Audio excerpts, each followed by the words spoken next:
সম্প্রতি এক সাক্ষাৎকারে জাতীয় দলে খেলা, ক্লাব ক্রিকেটের অস্থিরতা, নিজের দেশে ফেরা সহ রাজনীতি নিয়েও কথা বলছেন সাকিব আল হাসান, যা দিনভর আলোচনার কেন্দ্রে ছিল।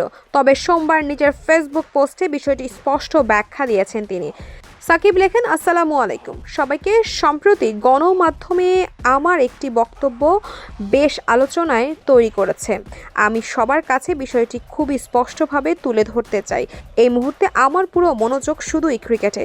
ক্যারিয়ার এই শেষ পর্যায়ে এসে আমি বাংলাদেশের জাতীয় দলের হয়ে সর্বোচ্চ উজাড় করে খেলতে চাই এবং সুযোগ পেলে দেশকে কিছু দারুণ পারফরমেন্স উপহার দিতে চাই। একটি দেশের উন্নয়নের জন্য রাজনীতি অত্যন্ত গুরুত্বপূর্ণ। ক্রিকেট ক্যারিয়ারের ইতি টানার পর আমি আমার দেশের উন্নয়নে অবদান রাখতে চাই। তবে সেটা যে শুধু রাজনীতির মাধ্যমেই করতে হবে তা নয়, রাজনীতি ছাড়াও দেশের জন্য কাজ করা সম্ভব। তবে হ্যাঁ, রাজনীতির মাধ্যমে কাজগুলো করা হয়তো অনেক বেশি সহজ নয়। আমি আশা করি লাল সবুজের জার্সি গায়ে মুখে হাসি নিয়ে আমি আমার ক্রিকেট ক্যারিয়ার শেষ করতে পারবো। এই লক্ষ্যে আমি বাংলাদেশের সব মানুষের কাছে দোয়া ও ভালোবাসা প্রার্থী।